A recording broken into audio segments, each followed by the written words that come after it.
It's barely 8 o'clock in the morning and Lau has already managed to barge into the store once again. Are you sure this will work? Is it even legal? Relax, it's perfectly legal.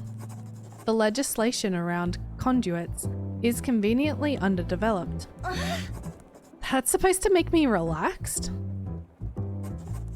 You remember what I said about opening to Ziesa when I called you this morning, right? No, it was 5 a.m. Who calls people at 5 a.m? I haven't heard my landline phone ring in years. I didn't even recognize the noise. Do you know what it feels like at 5 in the morning? Oh, my apologies. I figured you'd be raring to start the day after yesterday's discovery. This guy. But not to worry. You'll get a couple extra hours of sleep because you're going to start U-tinning now. What? How else do you think we're opening to Ziesa? They sleep during the day, so we need to be open during the night and the day. Really, man? I can't believe this. I have never U-tinned before. And it's not even Union Day. Zayesans are nocturnal, and Zenoans aren't, but traditionally, Union Day was when the under and over cities would unite their routines. But seriously, which daft undercity dweller decided that they should become nocturnal of all things? So, close at 6, sleep till 10, and open again, AM and PM. Rinse and repeat. Simple. Easy for you to say. You blue-eyed, white-haired drag on my day. Huh? Huh? Nothing. Alright then, I hope you're ready. A customer's probably coming soon. Really? Yes, I've spread the word. Up here and to the folks down there. Wow, thanks. I've got to go. Get your spirit pumped with Payos. A lot of enchanting to do today. Enchanting? Wait, I only did that once. And it was an accident. Huh? Don't fret, Twyla. You'll be fine. I can tell. Oh, and before I forget... Lau reaches his hand out to me and looks me in the eyes. His smile is extra earnest this morning. I don't know what's gotten into him. I reach out and accept the handshake. Thanks, Lau. He's hoping our work blossoms aplenty. He's hoping. We'll make a great team. I believe it, Twyla. His smile widens, and I feel a faint blush rise up from my cheeks. So much has changed in a day. And all signs point to the days ahead changing even more. Few minutes later. Hi, I'm Jazz. Charmed to meet you. Is it true you enchant jewelry here? I'm Twyla. Yes, it is true. How did you find out? I overheard two guys excitedly talking about it around Seneca Boulevard. Did one of them have white hair? And beautiful blue eyes, yes. He was so hot. Do you know him? Yeah, sort of. Can you introduce me? How is Lau helping me in the most annoying ways possible? Sure. I'll let him know you're interested, Jazz. Thank you. But he was talking especially loudly though. It was kind of weird. He's pretty weird. You might want to stay away from him. She giggles. I'm after a necklace, by the way. Something cute and elegant. It's a gift for a dear friend of mine. Sure thing. I'll get started on making it and let you know when it's done so you can help me enchant it. Whoa. Whoa, I'm helping you? If all goes to plan. Honestly, Jazz, I'm not 100% sure this will work out. That's okay. I'm mainly here for the necklace. The enchantment would be a great cherry on top. That's a relief. See you in a few then. Alright. a necklace. Jazz seems nice. There shouldn't be another issue if I just focus. Let's get to work. Something cute and elegant. Let's go with gold this time.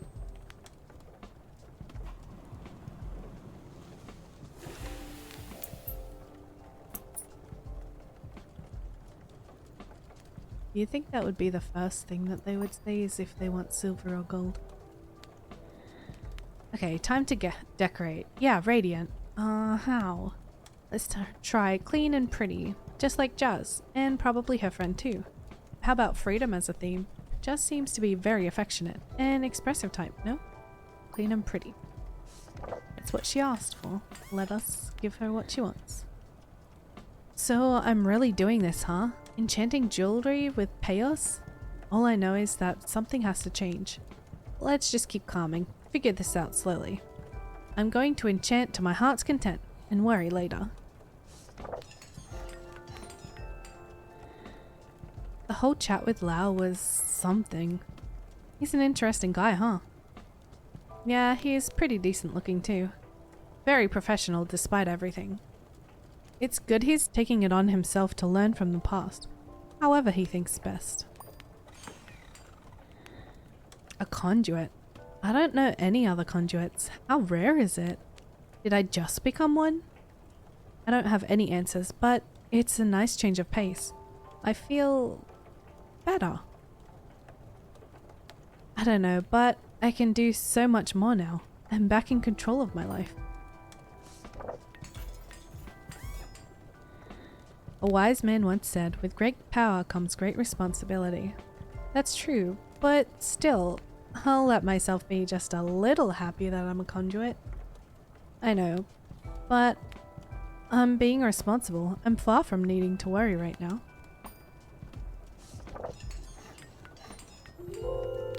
Ooh, a heart with wings. Hey again, Jazz. Here's your finished piece. Jazz leans in extra close to get a good look.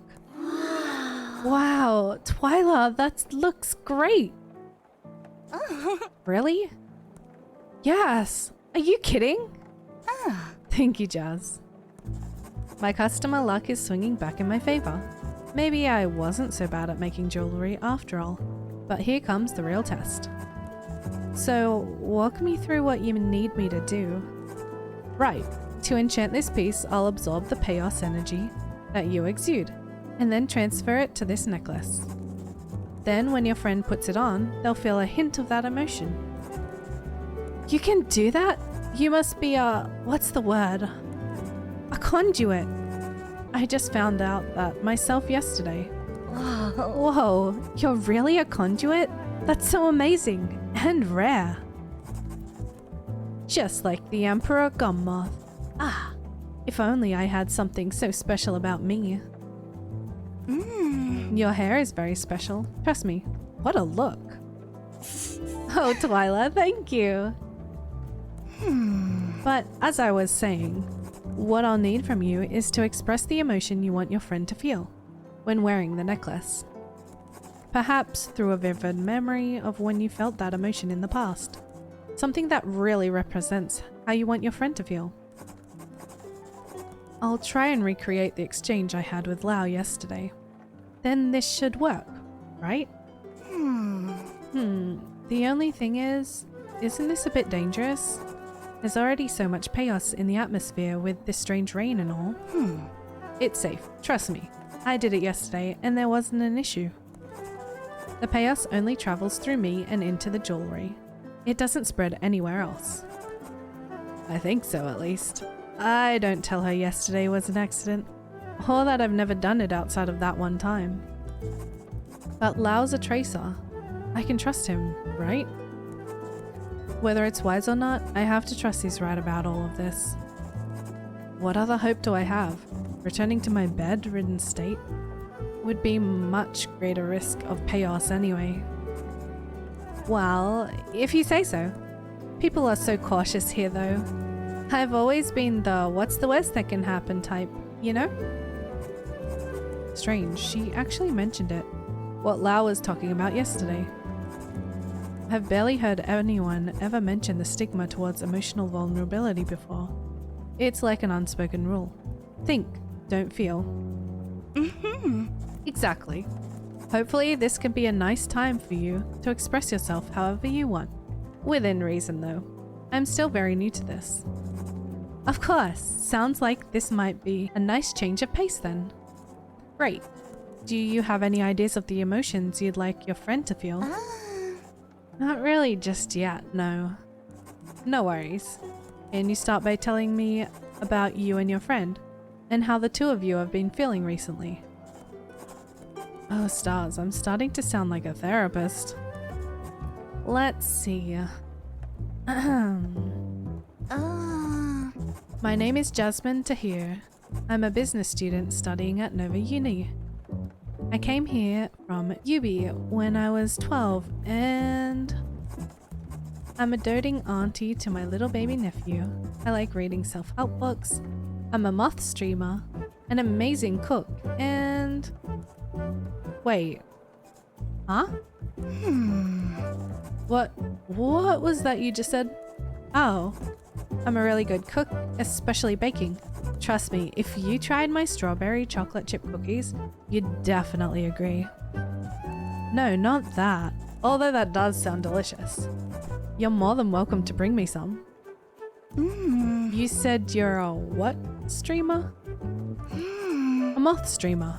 Oh yeah, I guess that's a little weird, hey? Oh, I know some moth streamers. A little? You see, I have these nano cameras I attach to the moths I raise, but only when they've grown old enough.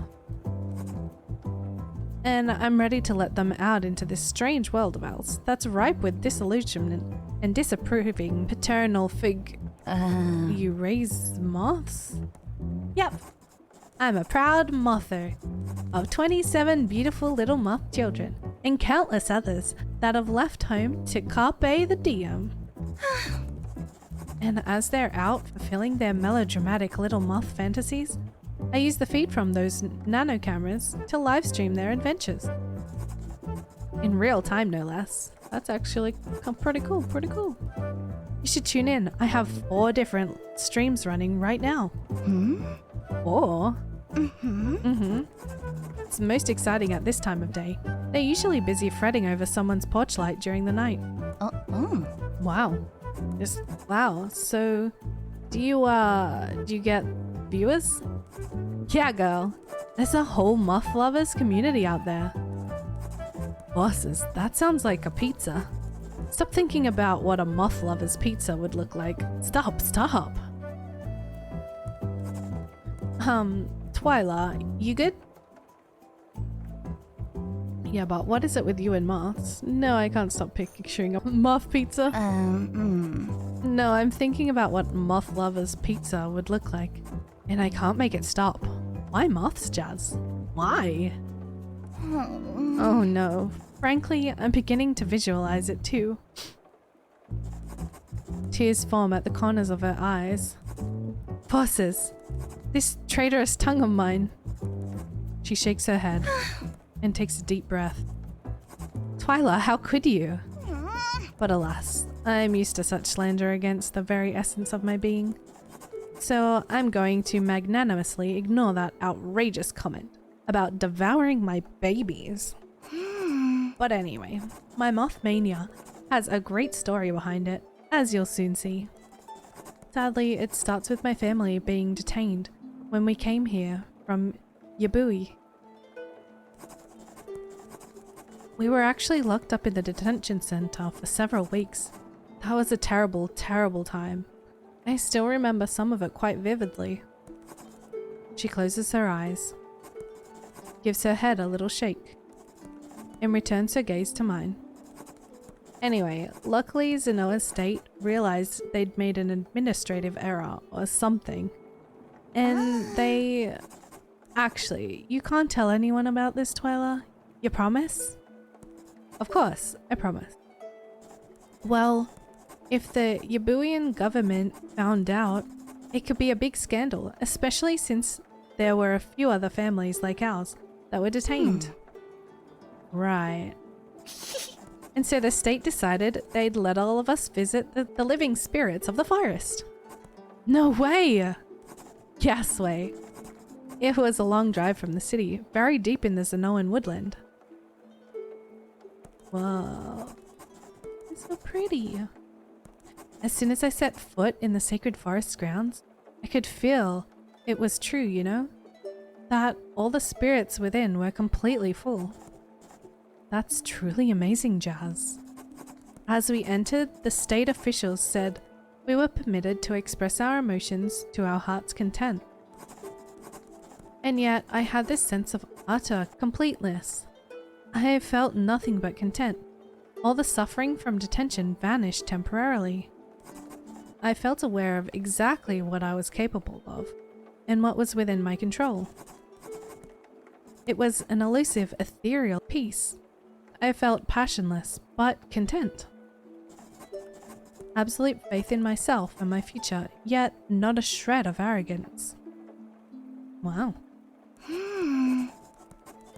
I really believe that story of Zenoa's founders basing the state's philosophies off what they learnt from the forest, you know? I don't think it's a myth or anything. That place is something else. The forest was first opened to the public when Zenoa became independent, over a century ago. But sadly, the natural forces weren't the same, with so many people around, so access was prohibited by Zenoan state in 1925. Anyway, one of the spirits I resonated with the most in there was that of the Emperor Gum Moth. The big guy came to me and landed straight on my upturned palms. My parents and older brother were a bit startled because this was a huge moth. But I brought it right up to my face to look at all the intricate patterns on its wings. It was like we had a whole conversation with our spirits. Such a strange beauty to it.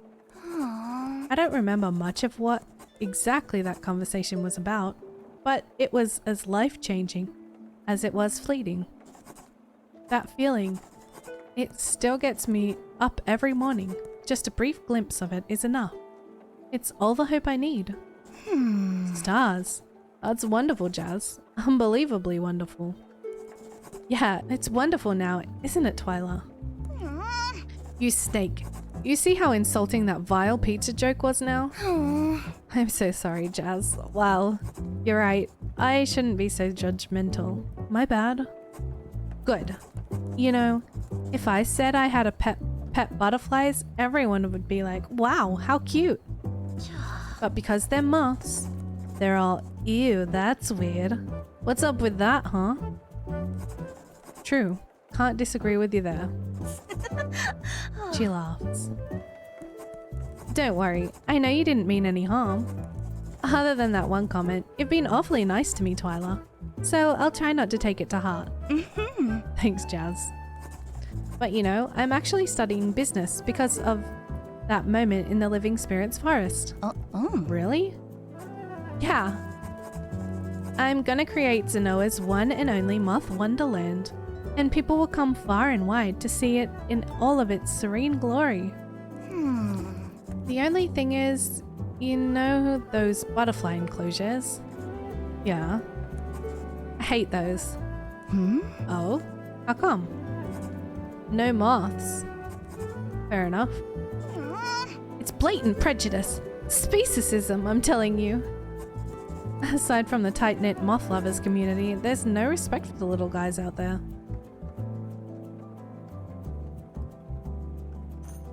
Sneakily move back on topic.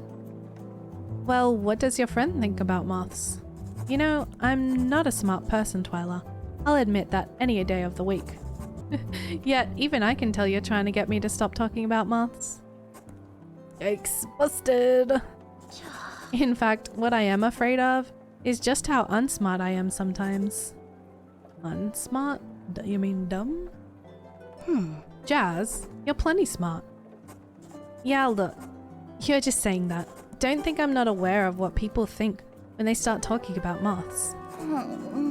I'm sure to some this fixation is as if I walked around wearing a sign that read, "I'm stupid, make fun of me." Plus, no one's going to believe in my business model like this. But never mind that for now. I'll make it work somehow. My friend though, her name is Ella. She's like the complete opposite of me. Big brains, small dreams. Honestly, I didn't have many friends in high school, so there aren't many I can call close outside of my family. Really? But she's been so candid with me and easy to get along with. And families have their own troubles. That goes double for UBs. But Ella and I hit it off so well as soon as we met in uni. That girl is so crazy smart.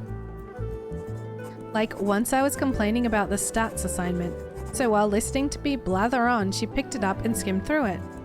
5 minutes later, she taught me how to do the assignment, and she's never even taken statistics or any math subjects. Ella studies history.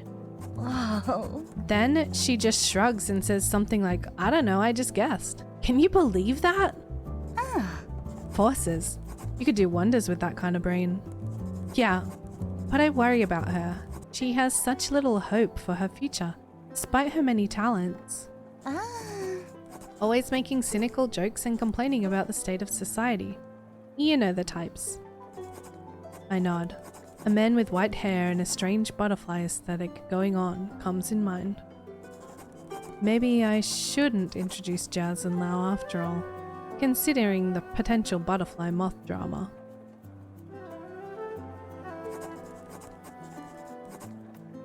Ella doesn't know what she wants to do in the future either, and she told me how it stresses her out. That's rough. What about that indecision stresses her out specifically, do you think? I think it's because she's the type to take things quite seriously, you know? I don't know many people that take their lives as seriously as Ella does. She's always up to date on whatever's going on in Zenoa and around the world. She loves reading too. She reads all kind of books. Those smart people books, you know? Philosophy, science, culture. All that stuff written by old people that think too much. I think I can understand Ella's stress. It can be tough when you're not surrounded by people who have similar ambitions or interests. It must make her feel even more lost. Tell me about it. I'm yet to find another as determined as I to spread the love of moths. So we want to work against the stress over her career prospects. Why do you think Ella takes things so seriously? What motivates her? She just wants the best for everyone, you know? Ella just wants to lead a life that has a real positive influence over other people. She wants to maximize that as much as she can. And she's kind of stuck in that maximizing part. Like a choice paralysis?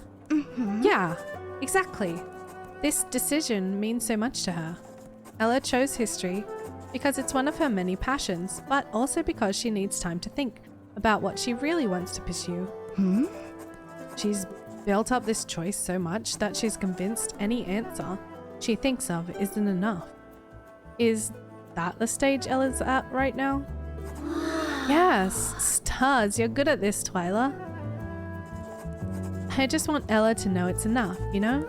I want her to be able to think of countless futures where she's happy.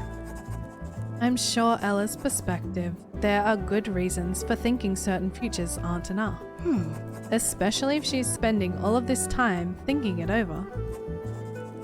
Maybe you're right, but I just wish she could feel the hope I felt back then in the forest. There you go, that's what you can put on the bracelet. Yeah. Hey, that's it. Huh? Oh yeah. Jazz looks between me and the necklace, like she's suddenly remembered why she's here. Describe your interaction with the Emperor Gummoth in the forest to me. In as much detail as you can. Describe it? Oh, I'm not really sure where to start. Or if I can even begin to... Don't worry about making sense. Just try to imagine yourself there again and speak from the spirit. Okay, I'll do my best to try. She takes a deep breath. Here I go, Twyla. It was like love at first sight in the way that I knew my life was changing, was forever changed when he caught my eye. I quell the part of me that instinctively taken aback by Jazz's description. I need to believe every word she says. Wow. Elegantly fluttering towards me in hypnotic patterns. I was transfixed. Wonder is normal for a child, but this was different. I lost all sense of myself in that time, as if I was just me in the past, present, and future. Each flap of its wings was a revelation, a new perspective, a new color to illuminate the world in vibrant personal hues. By the time he was perched in my hand, he'd built a world up in my mind. A moth. A detailed glimpse of what life could offer me, but only if I myself sought the knowledge of how to unravel the chrysalis surrounding me. Beyond that chrysalis was a personality crafted silver of an achievable existence. One where I was truly happy. An elegantly realistic ideal. One that required my full understanding of how and where my yearnings should reach. So for a girl entering her teens only to be met with the cold and harsh truths about what real human cruelty could look like, it gave me a hope like no other. A hope that miraculously put all our struggles in Yubi and all the confusion and suffering I experienced living in the detention behind me. A hope that gave me an intuitive emotional framework that would gently sway the steerage of my life in Zenoa. A hope that I'd like my dear friends Ella and Twyla to feel too.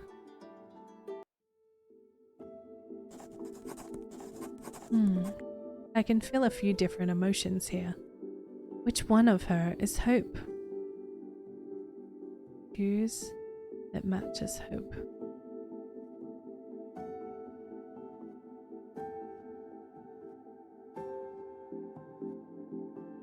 Like this, I think. No, I don't feel any hope from this one. Sadness, anger, fear. Happiness? A lot of happiness. There's hope.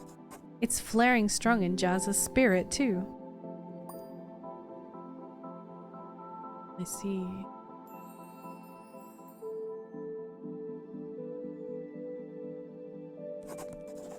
To transfer the chaos into the spirit of this jewelry, I need to match its core emotion in the order of the spirit requires.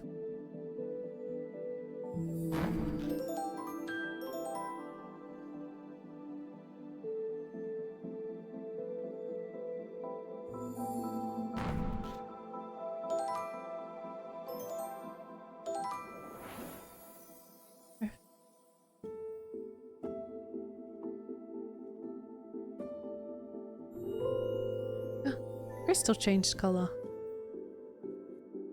It's not a black crystal anymore, it's like gold. I let the unfamiliar sensations flow freely through my spirit and grip the necklace box tightly in my hands. Without realizing, I slide it open and massage my thumbs against the silver until I feel the sensations flow through the tips of my thumbs. It all but fully leaves my spirit, leaving a small visceral imprint on me. Wow. You did it, Twyla! I clutched the necklace tightly, and sure enough, a hint of the hope that Jazz described vividly swells within me. I did! We celebrate frantically together for several minutes. Twyla, I'm so proud of you. I'll definitely come visit you again, girl. Please do, Jazz. It can get lonely here. You can come for a chat or another piece anytime. I will. See you soon, Twyla. Thanks so much for today.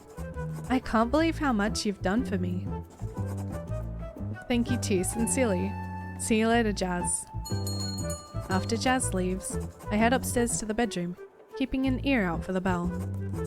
Time to choose a look for tonight. After much careful thought, I set aside a nice outfit and settle on how I will do my makeup for the night. Hopefully, this will make me fit in better with the Zaesians. And if not, at least it's something to look forward to when I rip myself out of bed at 10 p.m. at night. At around 4, Lau comes back, and we head to the break room for some rest.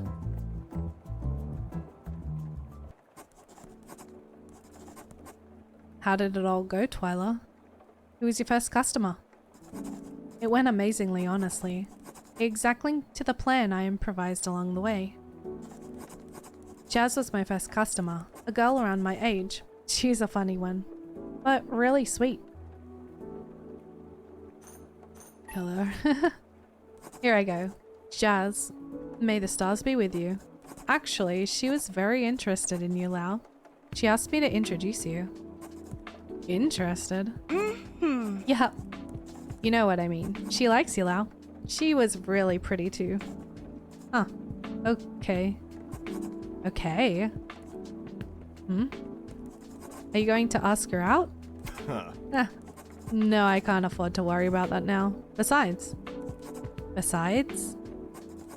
It's happened before. Lau, how many hearts have you trampled over? Did I let an enemy of women all around Zenoa into my humble abode? Never mind that. What happened today? I'm assuming the enchantment worked, then. It worked. I enchanted hope, feeling hopeful for one's future specifically. Interesting. So yesterday wasn't at all an anomaly. The specifics were even conveyed this time around as well. Did you try the piece on? Yep, I did. It was the hope she described, right to the fine details. At least I think so. Yes, perhaps your judgment was skewed by just having heard her vision of it. The rain has died down though. Lau crosses his arms pointedly. Normally I wouldn't tell you that. Maybe I shouldn't have still. How come? People are all too eager to convince themselves they'll never fall prey to their emotions again. Even if those same emotions had a stranglehold on them mere hours earlier. As soon as the illusion of complete control over your spirit enters a person's mind, they inevitably grow complacent, and usually very quickly too. Instead of learning from our experiences, we become convinced we're incapable of falling victim to our past struggles again. But I don't think anyone's ever incapable of such a thing. Even grown men cry like newborn babies on occasion. Anyway, I digress. So what did you learn? You first. What did you do today? What did I do? You want to hear me prattle on more then? That was some pretty smart prattling you were doing just then. Go ahead. Spreading the word of your enchanting services, for one. You should have a steady stream of customers for the next few days, I hope. Word should be spreading in Zayessa too. Hopefully you'll get customers tonight. How exactly are you doing this? Jazz told me you were just talking loudly in the street. No, I must have been talking to a contact. Why would talking loudly in a busy street be an effective marketing strategy? Right. You're a funny guy, Lau. So are you, Twy. Twy? Who said you could call me Twy? So what did you learn today? I learned that this whole process is made a lot smoother if you're just generally patient and friendly. Jazz opened up so much the more I asked her about her interests and herself. And eventually we naturally got onto talking about her friend and what emotion she wanted to enchant. Also, I've really enjoyed getting to know her. I've always been a people person, Lau. The jewelry stuff wasn't my plan, you know? What do you mean by people person, exactly? I've always liked talking to people and learning about their lives. And I did study psychology in uni until... Right. Interesting. So this work is perfect for you then? Honestly, it really does feel like it is. I'm hoping things continue like this. Happy to hear that, Twy. I hope I can help things continue like this. Thanks. I look to him and feel my thoughts laid bare under his piercing gaze. Yet somehow I can't begin to tell what he's thinking. Worry pulls me instinctively. His words are so thoughtful. His eyes so intense. but he's treating me like this just as a tracer, no? Eventually, he'll have to move on to another case. Forces, what am I even thinking? I realize suddenly that I've been staring at Lau for an inexplicably long time. Quick, think! Say something! What else did you get up to? You know, other than talking to your contacts. Crisis averted. Forces, I'm good. Let's see. I had to go all the way to Cypress Beach for an outburst. There's this quicksand issue that's been going on for several days now. They weren't able to even find the source until this morning. Lau to the rescue, was it? You found the source? I did, Twy. The source was this anxious old woman named Mrs. Dukchi, living a few kilometers from the beach. She was falling further and further into debt. The figures were pretty alarming. She said her children would soon come and help her. Seemed like she was trying to convince herself more than me though. Also, this is a repeat victim case. It was closed months ago, and quicksand is new, of course. The old case involved rotting palm trees. But her financial situation hasn't improved. I suppose it was only a matter of time until she cracked under the pressure once more. Not to mention the social pressure. Mrs. Dukshi told me of how her neighbors kept a wide berth from her following her previous case. He lets out a sigh. Anyway, this isn't at all uncommon nowadays. This flaring country is known for it even. Forces. That sounds alarming, Lau. Are you sure you should be spending your time here? I think I'm fine now, honestly. What's your last name? Lanning. Why? Twyla Lanning. What did I just tell you? Don't get complacent. I can't believe you have the nerve to... But I'm not in a state at all similar to that lady. Maybe you can just help me every now and then, especially since you've spread the word. And we know I can enchant now. No. I told you, we need to start addressing these issues before they grow too severe to ignore. A bout of rain is one thing, but what if the winds pick up and hurricane forms? What if the lightning intensifies? Nobody put me on your case, you know. There actually is no case in the system yet, despite all of the news. We're spread thin, which is ironic considering how thick some of these guys are. I thought tracers were smart, no? In theory, at least. There are so many that chose to be a tracer because they didn't know what else to do. Too many just barely scrape by in the academy and suddenly find themselves in the midst of real cases. What about you? What were you like in the academy? Why do you want to know that? Why do you want to know what I was like back then? I want to know if you were always the brooding straight-laced type. Straight-laced? Did I stutter, Lau? Fine, I suppose I could do worse. So Tracer Academy was almost 4 years ago. I'll admit I was rather studious. So I was right. More or less, I suppose. I'm not sure if you can tell, but I generally like tracer work. I think what we do is quite important. Of course. I knew with some certainty beforehand that I wanted to pursue tracer work, and even if the work was easy at times, I tried to treat everything seriously. At least I did so after the first year. There was this one professor who made sure of that. Huh? At the start of his classes, he gave us a speech about why we should treat the work we do in school seriously. In short, he told us that if we really wanted to be tracers, then one day everything we learn should be applied to the real world and will affect the lives of real people.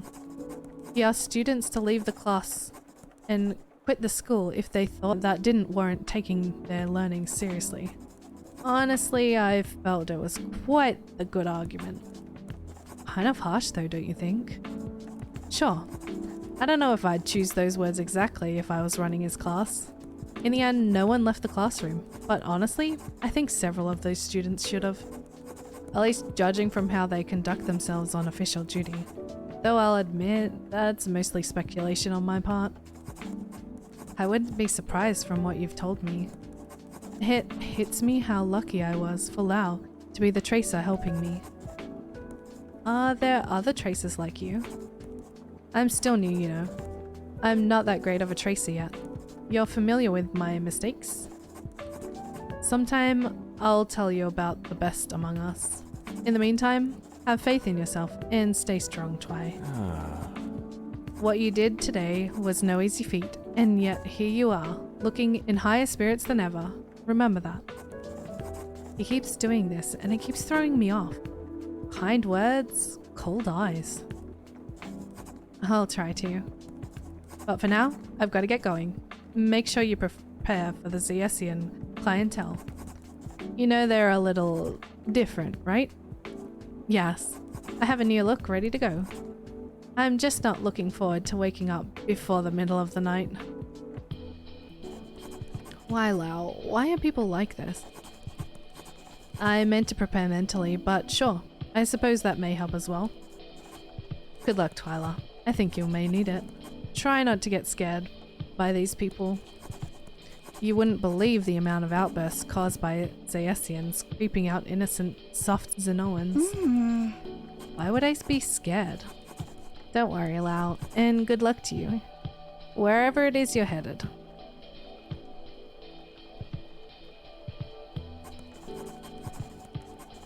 There's only a couple hours until I have to rest up for the night shift. So I put the close sign and spend the next couple hours fixing things up around the store. Lau is right, I can't afford to get complacent. I should try to get my life in order as much as I can whilst I'm feeling well. The storefront needed some well overdue cleaning. Dust had piled up alongside the growing negligence over the past few weeks. Uncle had stopped bringing in stock after I shut down, but I still hadn't gotten to organising the stock from before all of this mess. And then there was my room.